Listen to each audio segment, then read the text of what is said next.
Now let's talk about AirTags a little bit. AirTags have been out for a while. Apple's little tracking tags, they work with Find My. I have a bunch of them. I think they're absolutely great. I have them on my keys and have them tracking different things.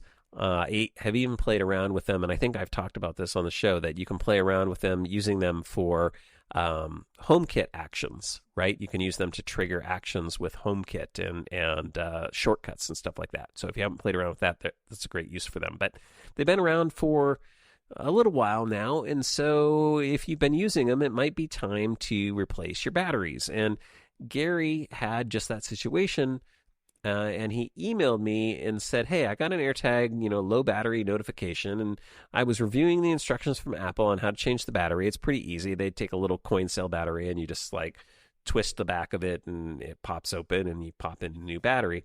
But Apple has a support page with instructions, and Gary was looking at that and then noticed something in the fine print, and this was something I hadn't heard about. It said when AirTag battery is low, privacy protections are temporarily adjusted, and the AirTag may be trackable over Bluetooth. Huh. Lower privacy protections when it's low battery. So one, you probably want to change your batteries when you get the low battery notification. But then the second question was, what are they adjusting, or what changes when the battery goes low?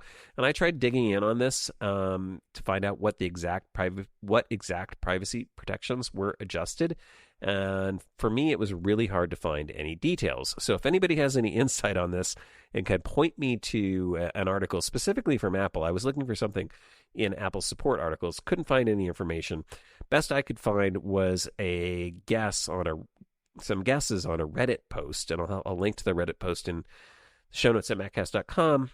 But it sounds like what might be going on is when the battery is low, Apple might not be able to change the public key on the AirTag as frequently. So one of the features of the AirTag is it has this public key that it's constantly sending out, over its network to say, hey, I'm an AirTag, and here I am, and this is the AirTag I am. But to avoid being able to kind of track and identify the person that AirTag might be associated with,